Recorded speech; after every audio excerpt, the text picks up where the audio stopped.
Welcome, everyone, to another broadcast of Philosophic Perspectives with Arthur D. Schwartz on the Artist First Radio Network. All past broadcasts are archived, and you can pick them up at artistfirst.com. And now here's your host, Arthur D. Schwartz. Why, hello, everybody. Nice to be with you again. Today's show is entitled Mysticism, Physics, and the Non-Physical. So I think anyone interested in philosophy is really fascinated by the subject. Most people are, because it really gets to the crux of things in terms of the nature of reality. Now, of course, we live in a world that's dominated by science, and that's a good thing. Science has certainly done wonders in terms of our technology and our greater health and well-being, and able to grow enough food and transportation and communication and the whole shebang. It's really revolutionized the world in lightning speed almost, really, certainly in the 20th century and into the 21st and perhaps starting a little bit before the 20th century. And yet, why is it that for me and for a lot of people, it's not enough? And that's the thing I really want to ponder, because for one thing, I've argued, and many people, many others I'm sure that you're familiar with have as well, that, science is great, but it could be greater. I've talked about that a lot because of the paradigms and because of a kind of closed-mindedness. But still, science has done an awful lot. It's really done an awful lot, and there's no denying that. So what's the problem? Well, and I think this is an important question. Why is this question so important?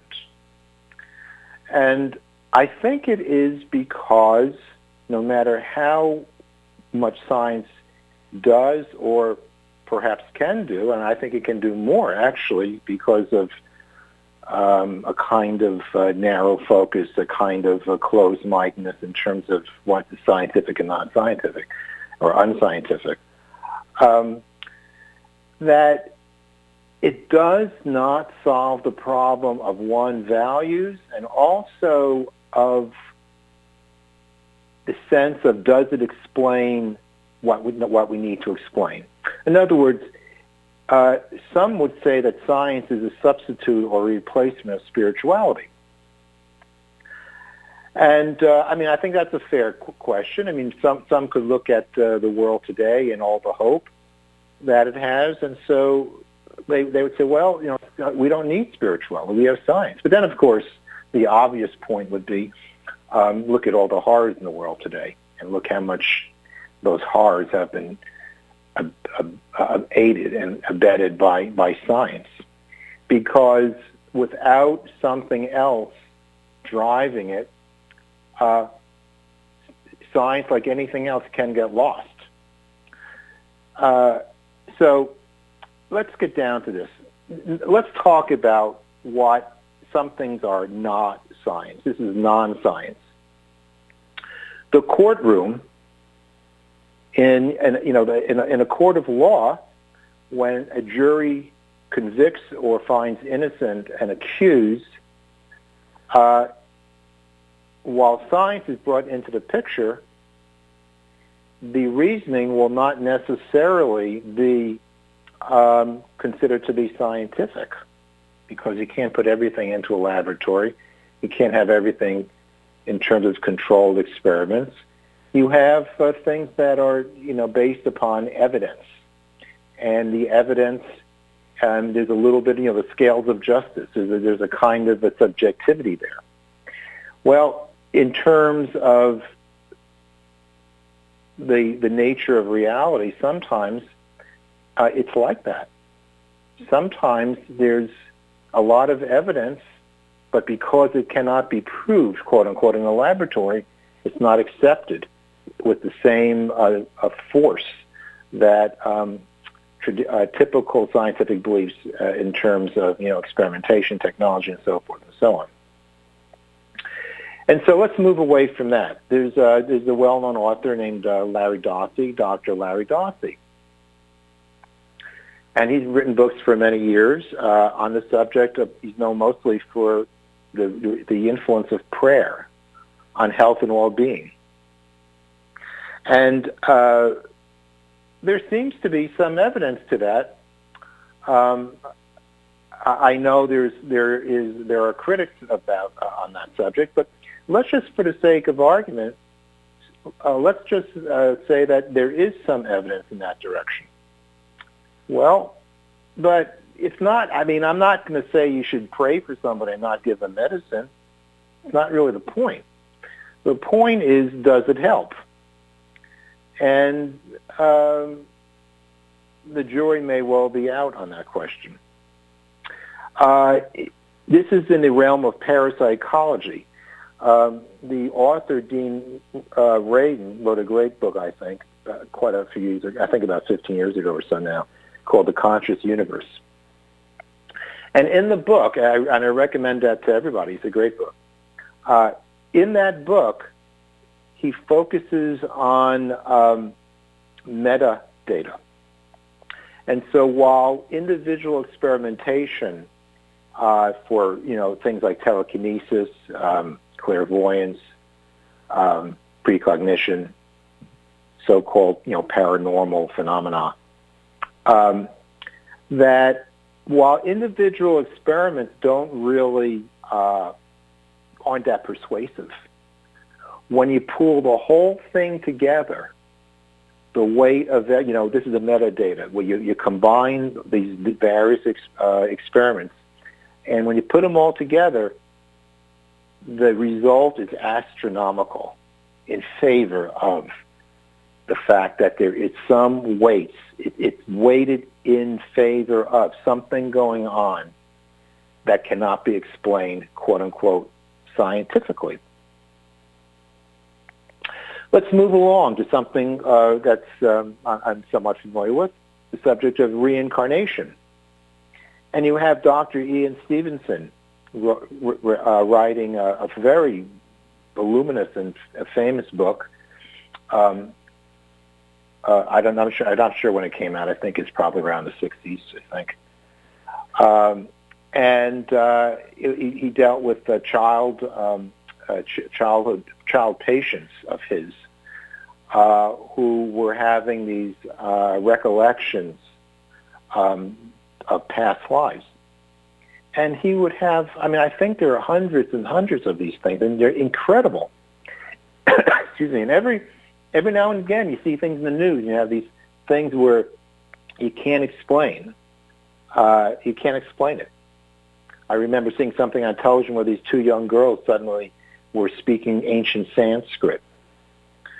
And there's another, I won't go over what I'm thinking about right now, but recently I mentioned on another show, this young boy was kept talking about how he was in the acting business, and they did some research, and they found out a death certificate and the whole thing, he actually was. And he's so accurate that he actually corrected the death certificate because there was a mistake that was verified, actually the age at the time of death. So how does non-science rationality and scientific rationality, how do they gel? Well, on my, I'm going to read the little introduction that I wrote for this show because it really states the case that I want to try to make tonight or to discuss. Not make, but discuss. Is the subject of scientific reality and of the scientific understanding of matter and energy the only reality? What does it mean when it is often said that science and religion, or science and spirituality can be complementary? If science limits itself to the study of reality from its perspective of matter, energy, causality, and time, then there should be no conflict whatsoever, because science will then have clearly demarcated its field. But if science thinks of itself as limited, then it may be implied that there are other realities outside of the scientific. And this is what mainstream science generally denies. The debate often seems to be us against them, i.e., between those who believe in scientific reality and those who believe in other realities, in addition to the strictly scientific. Thus, the debate can be framed as between those who believe in scientific reality and those who, while believing in scientific reality, also believe in the possibility of realities that stand outside the framework of science. So in this show, I'm going to touch on a range of topics, including mysticism, the Big Bang, positive thinking, parapsychology, non-locality, reincarnation, materialism, immaterialism, and the philosophers George Berkeley and Immanuel Kant. So this is the thing.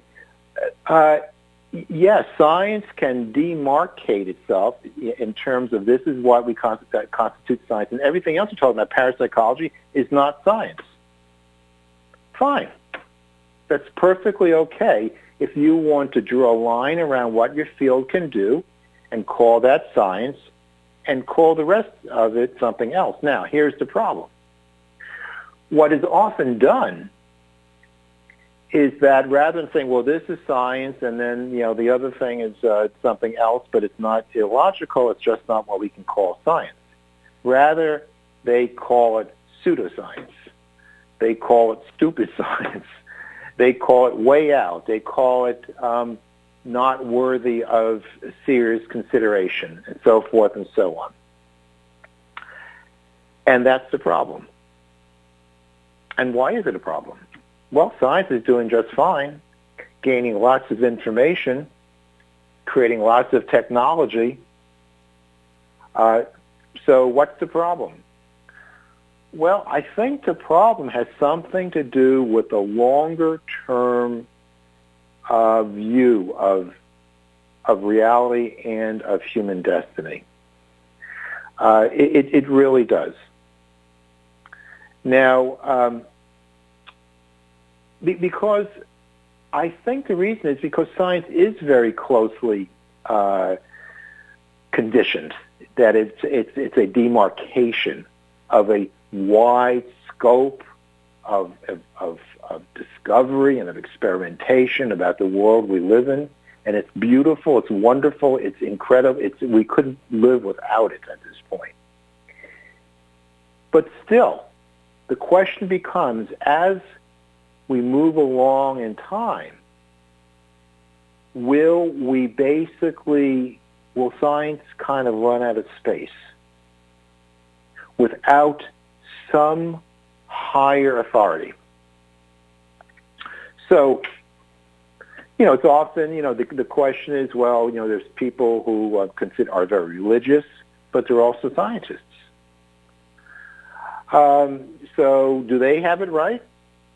Well, I'm not sure if they do, because I think many of those folks respect their religion, let's say, but it doesn't impact science. It doesn't impact what they're doing. So they got it in two little boxes, and never the twain shall meet. And here's the thing. I think they definitely must meet, in my point of view. Now, I'm not. By the way, I'm not a big fan of religion. Actually, I consider I'm one of those people, spiritual but not religious. Religion to me is as a dogmatism, is a kind of an ideology, and that goes for all of them. But having said that, it's the spirituality, it's the mysticism, it's the immateriality of something that seems important.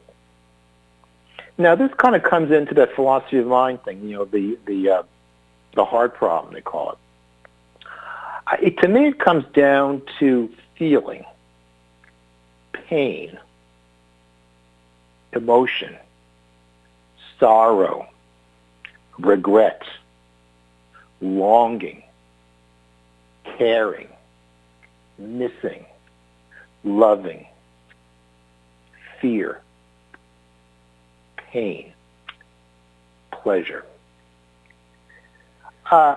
Because with all the advances in science and with the singularity, technology up ahead, it seems to me that question is far, far from being answered. And in my view, it will never be answered purely in terms of science or technology. But I do think what is going to happen is that spirituality, philosophy, and science will merge. And eventually, like philosophy in the very beginning, because philosophy at one point when it was first created, back in the days of the Greeks, Aristotle, philosophy was basically covered everything. Aristotle was a scientist as well as a philosopher, as you probably know.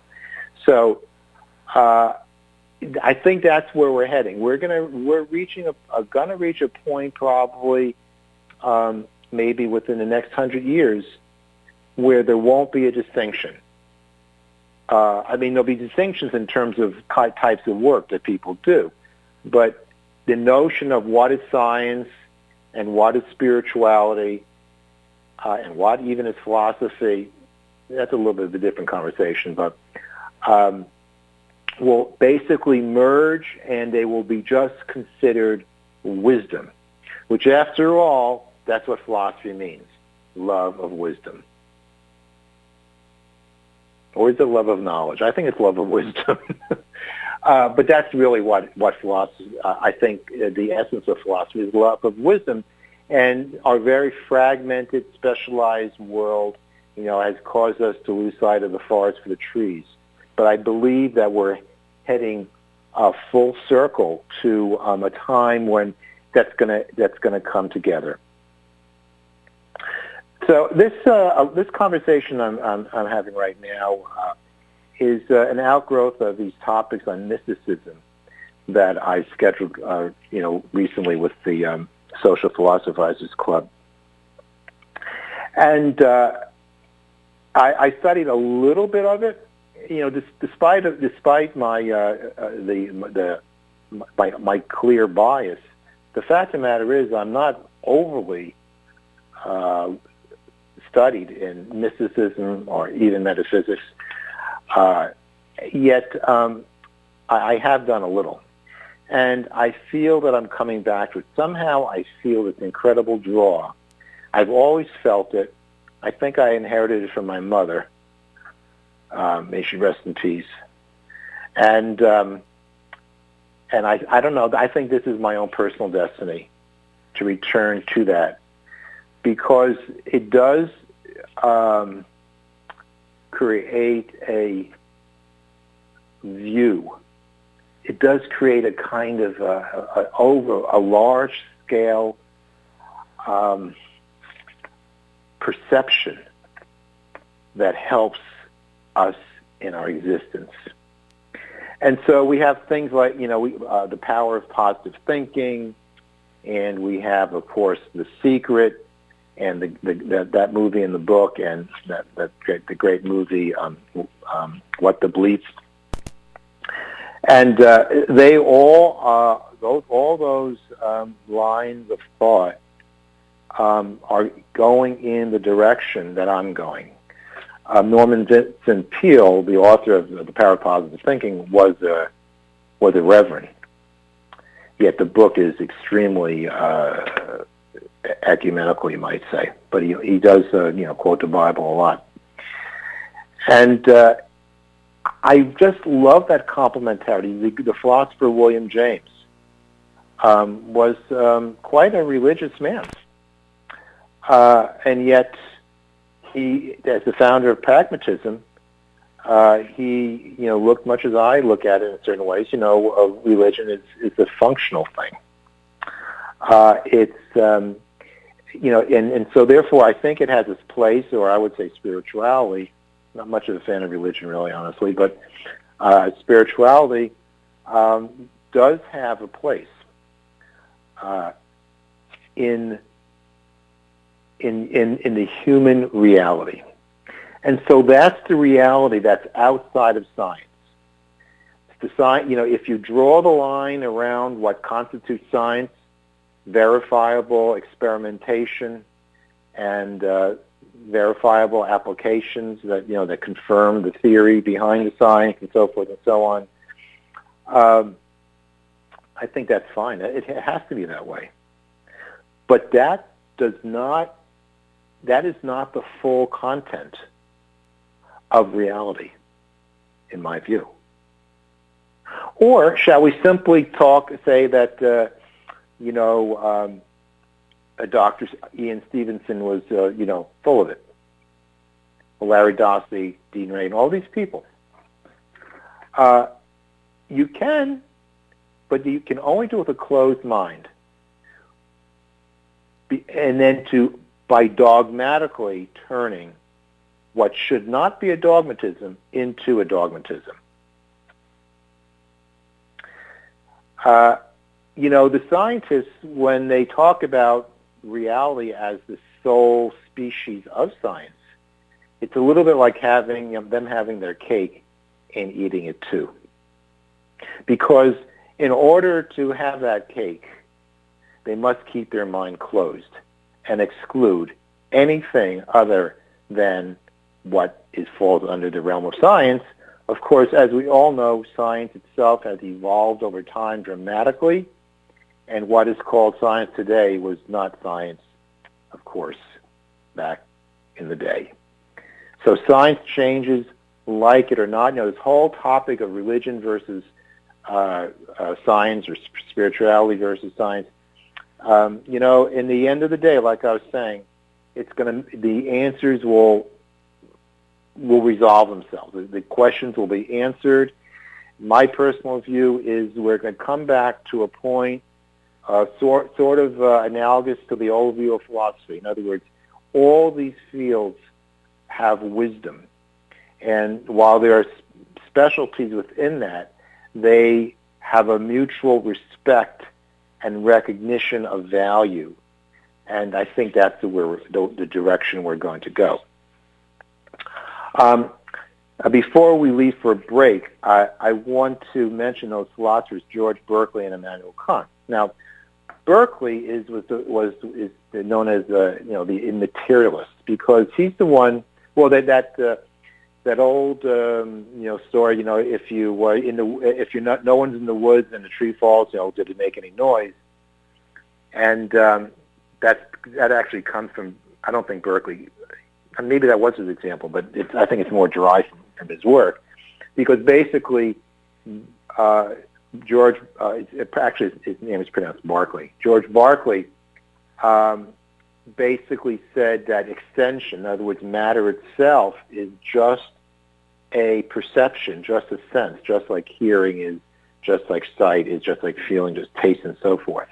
It's all in the mind.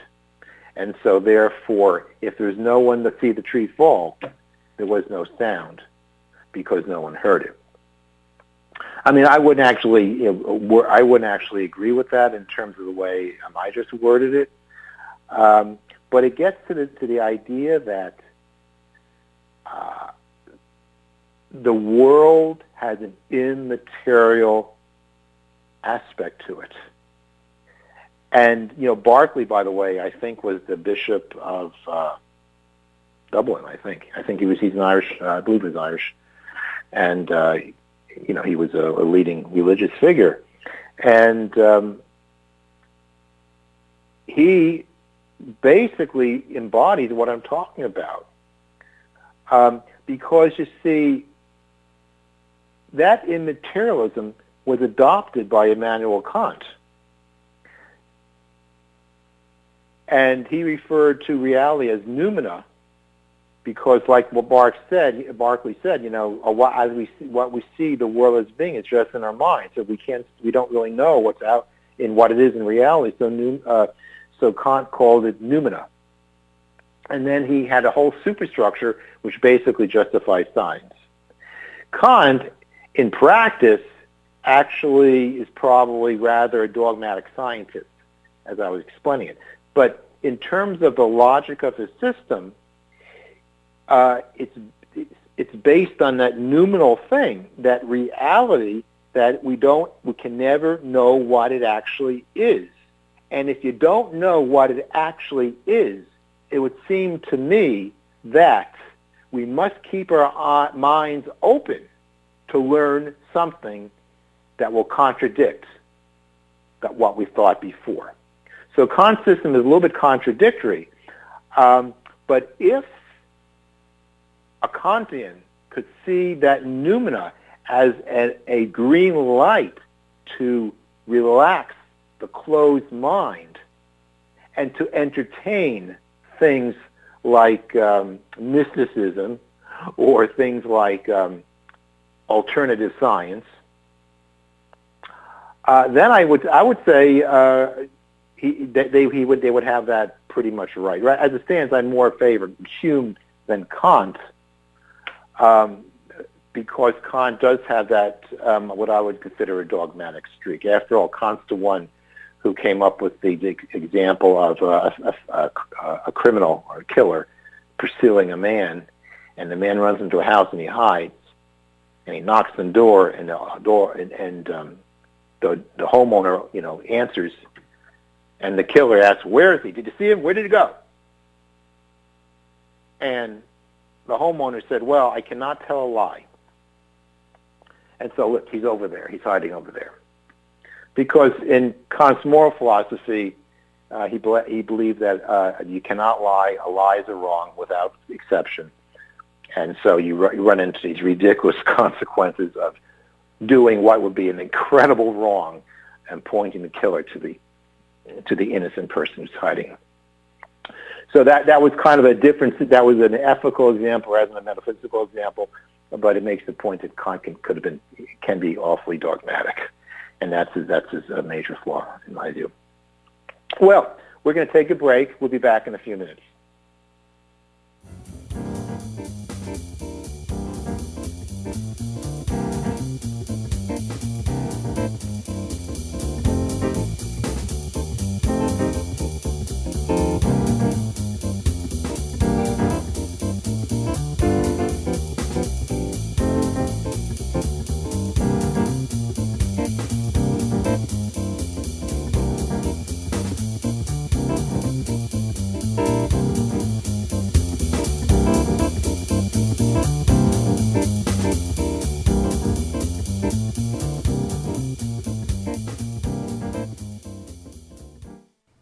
In Ethical Empowerment, Virtue Beyond the Paradigms, Arthur D. Schwartz presents an ethical theory that is a framework for evaluating moral conundrums that go beyond legalistic rulemaking, dogmatism, and preconditioned thinking. The book is as much an ethical framework for unconventional ideas as it is for staying with convention. Ethical Empowerment is a manifesto of non-doctrinaire perspective. Ultimately, the hypnotic thinking of ideology and dogmatism can only be overcome by returning to the true source and essence of morality, which is nothing less than universal love. Discover how the philosophically liberating approach of the ethical empowerment can be applied to the range of ethical, social, and political controversy. Read about a plan to eliminate all political parties. Entertain the possibility of an overhaul of the patent system and its replacement with a system that rewards inventors while eliminating monopolistic control of patents and technological suppression. Many other transformative ideas are discussed in the book, including issues related to the monetary system, real estate, scientific paradigms, and a rational approach to conspiracy theory.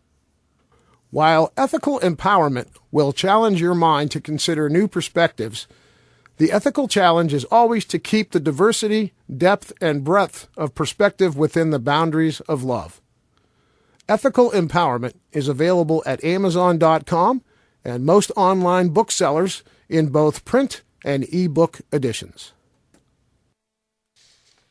This is Arthur D. Schwartz. Beliefs and disbeliefs can be very powerful. Much like philosophy, hypnotism is concerned with belief. Hypnotherapy, A practical application of hypnotism may largely be described as the practice of removing false beliefs that form mental blocks to success, to happiness, and to well-being. In my hypnotherapy and philosophical counseling practice, I combine my work in philosophy with hypnotism in order to clear mental blockages that can occur on both conscious and subconscious levels. A mental block may be conscious or subconscious and can be expressed, for example, in the form of anxiety, low self-esteem or low motivation, bad habits, tobacco habits, weight gain, low performance, and much more. If you are interested in using hypnosis and the power of the mind to overcome mental blocks and barriers that have emerged in your life, please feel free to give me a call at 617-964-4800 or visit www.integralhypnosis.com. That's INTEGRAL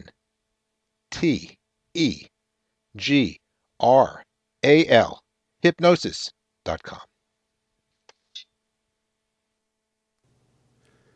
Are you a person who enjoys intellectual social interaction and finds digging deeper into the nature of things, from big issues to everyday life, an important part of the pleasure of life? Social Philosophizers is a Boston area social club for those who desire intellectual socializing. It's a club for both singles and non-singles, and for anyone who finds intellectually mingling to be the best form of social mingling. The club offers a variety of interesting venues such as philosophical get-togethers in private venues, book discussions concerning literature and philosophy, topical discussions over brunch or dinner, guest speakers, theater, after-work mixers, even long philosophical ruminations along nature trails or city streets, and more. If you live in the greater Boston area or occasionally spend time in the area, you can choose a cost-effective membership level that's right for you. Basic membership is free.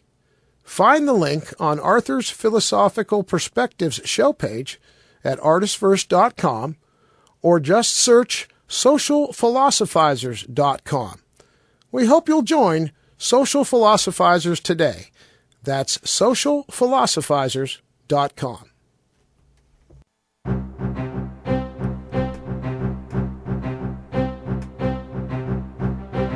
Thanks for joining us, everyone. You're listening to Philosophic Perspectives with Arthur D. Schwartz on the Artist First Radio Network. All past shows can be downloaded free and on demand. Visit artistfirst.com. Let's get back to your host, Mr. Arthur D. Schwartz. Why, hello. Hello again. So, actually, if you notice my voice a little bit different, we're doing a little bit of experimentation on the telephony.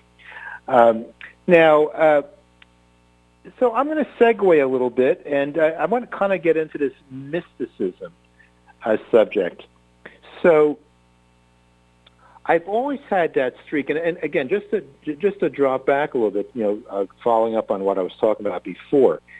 The reason I'm so enamored with the idea of it is because, well, one thing is I have to say, I mean, it's very cool. I mean, it's this spirit, I would say mysticism is a kind of intense spirituality. And so if you're, someone like myself is interested in exploring consciousness without drugs, I think that's really the way to go. So that's one of the things about it. But I've studied a little bit. I've studied Kabbalah somewhat. The Kabbalah is, of course, Jewish mysticism. It also has been generalized. They call it, and spell it differently, so it's been adopted by the Christians in the 1700s, I believe. Adopted, and a lot of it. So it's no longer necessarily a Jewish mysticism. Although, primarily, of course, it's become very popular today with the movie stars taking it up, like Madonna and so forth. But what I did a show on the this last Friday, and on the subject, and it really got me into it. As a matter of fact, there is a link. I posted some YouTube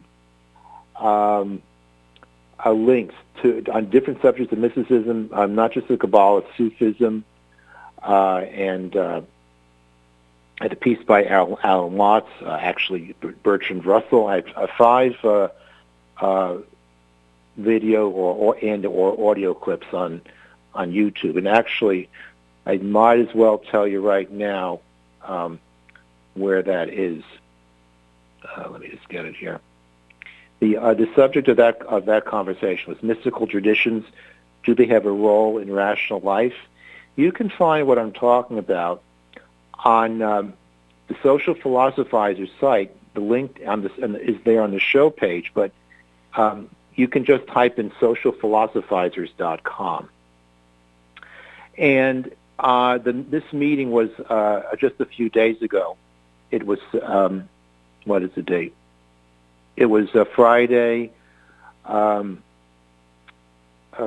December, let me see here.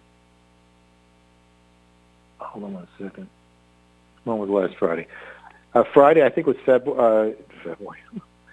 December 11th. That's right, December 11th. And on that page, if you go down to the comments, I have links to these topics: Buddhism, Christianism, Judaism, Sufism, about the same. Mystical experience. That's the one. Bertrand Russell on mysticism, Islamic mysticism, and an introduction to Sufi Islam, Secrets of Kabbalah, the ancient Babylonian mysticism, Alan Watts' philosophy and society, mysticism, and morals. So they're actually extremely interesting. So if you're interested in this subject, I think you would enjoy it a great deal. But the thing about what came out in that piece on the Kabbalah, really, I was aware of this, but I kind of forgot about it, or anyway, it was presented in such a way that I realized that there was a great complementarity, with my own thought. Because what the Kabbalah does is, I think it's unlike any other mysticism in that it recognizes that what we do here on earth actually corrects and helps what is, the mind of God, you might say, or heaven, or whatever you want to, however you want to construe the divine world. We as human beings are what we do, the lives we live, are helpful, are part of the process of healing, of correcting, of mending the divine will. I look at it a different way. I look at it from the point of view of a kind of an evolutionary thing. Looking at in terms of, for example, the Big Bang, I'm going to actually read from my book the passage where it actually says exactly what I'm trying to explain. This is in my book. It's chapter 2.49, and it's on the hardcover edition. It's page 3. Yeah, it's page 352 actually in the print edition. Okay, editions I should say. Okay, I'm going to read this. Let's see. In all likelihood, the only possible means of understanding consciousness will require further convergence in the relationship between science and spirituality, mysticism, and the quote-unquote pseudoscience of parapsychology that many scientific freethinkers love to deride. A co-evolution of consciousness and matter can be speculated. Mass-energy and consciousness are like two sides of a coin. Like mind and body, like the infant mind and the infant body and the communication between the two, evolution, material and conscious, develops in stages, beginning with the organization of energy into subatomic, atomic, and molecular compositions. We cannot with certainty say that there was a Big Bang, but let us assume that it did in fact occur and that the universe was born.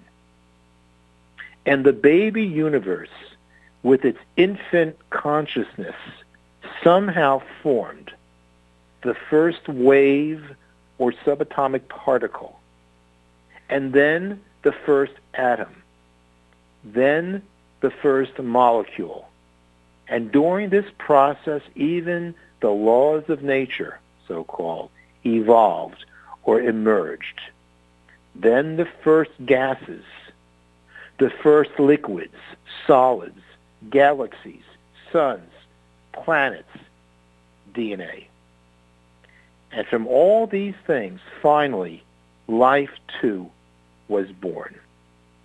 And like the miraculous first step, or the first sentence that a baby utters, the universal conscious mind begins to evolve gradually, beginning with the Big Bang, the entangled memory of subatomic particles, and the trauma of its birth. On this basis, the universe is conscious, and consciousness is as much a part of the universe as suns, planets, and our very bones. If we will ever understand consciousness, it will be through a unity and a fusion of hard science with the spiritual, the mystical, and the parapsychological. So I wrote that, and so just very recently, actually just last week, when I was watching that clip on mysticism, on the Kabbalah, and they started talking about how the work we do actually heals the divine, you might say. And that parallels what I was saying about the fact that let's say if the universe did start as a Big Bang, using that example, that there is an infant mind. It's a baby, and it grows, it evolves along with the rest of us, along with the rest of reality, along with the rest of the cosmos. It grows step by step, and there's a material side, and there's an immaterial side. And so I believe that's parallels in a very different way in terms of the style, but in terms of what I'm actually saying, it parallels that, I think, quite closely. And that does actually mirror the title of this broadcast, doesn't it? Science. Well, one second, please. I'm going to just get over here. What do I call this? Mysticism, physics, and the non-physical.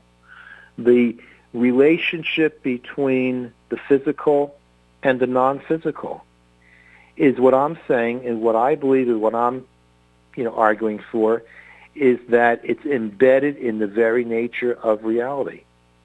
There is a non-physical and there is a physical. Someday, what we call non-physical or consciousness just may be explained by quantum physics or some other physics or string theory or whatever it is, but the fact of the matter is it has nothing to do with what we think of as physical.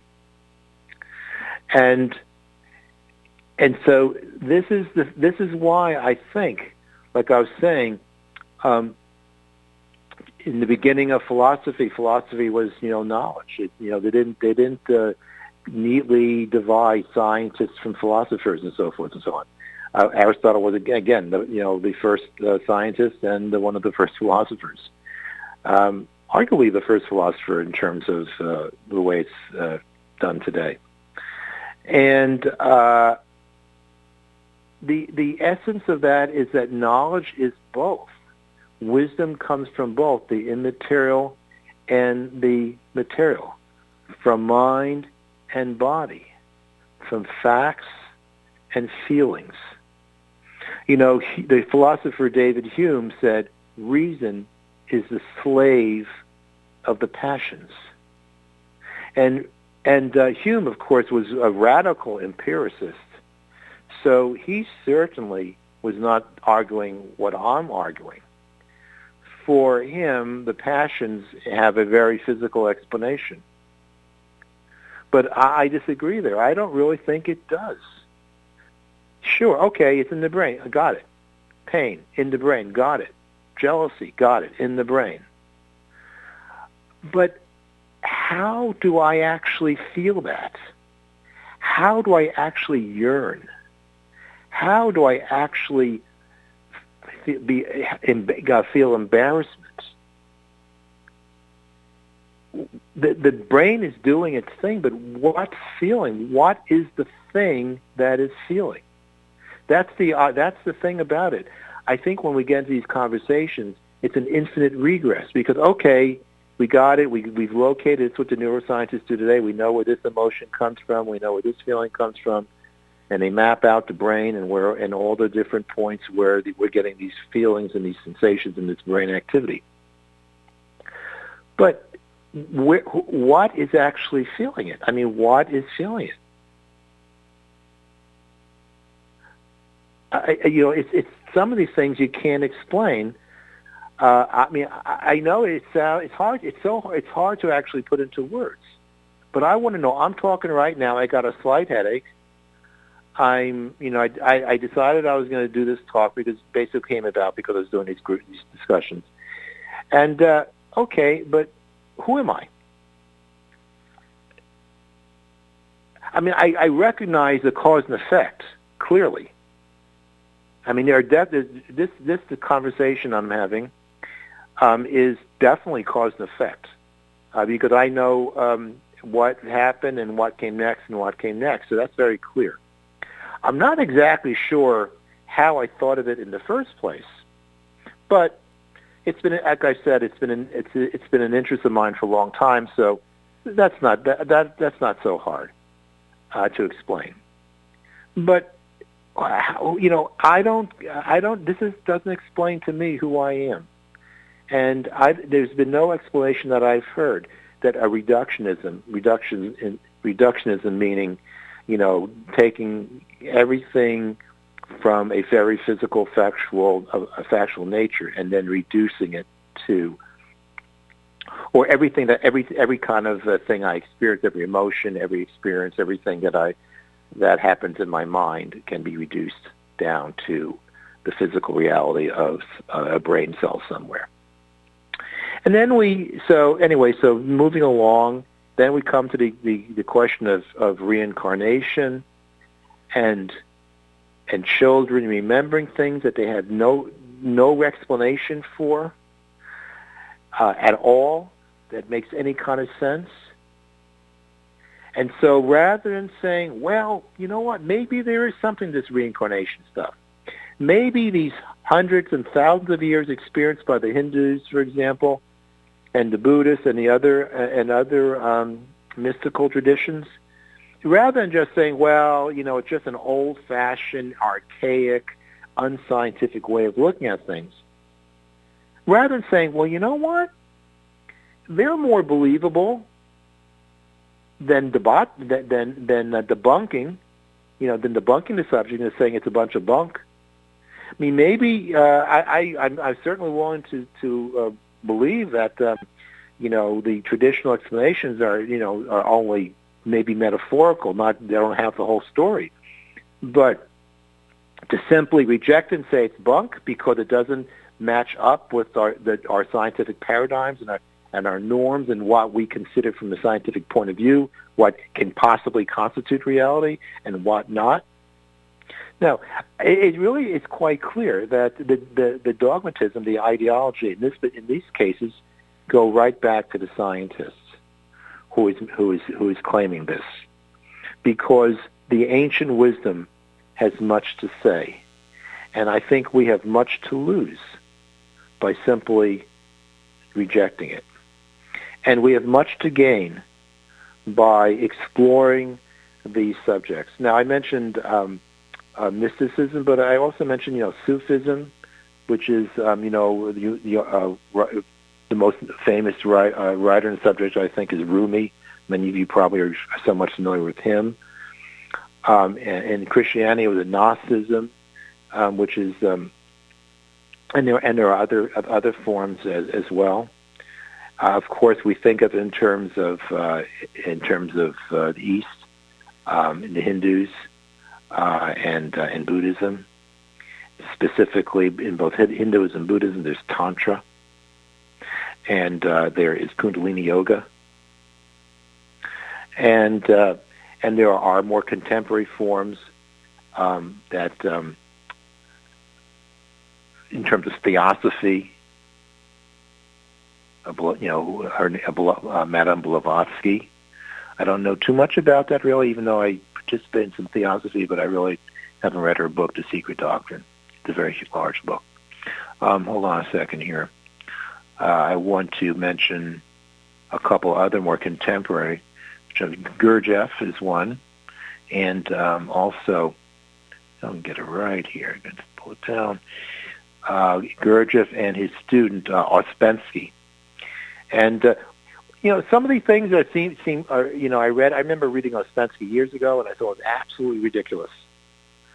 Absolutely ridiculous. Something about the ants ruling the world, I don't know.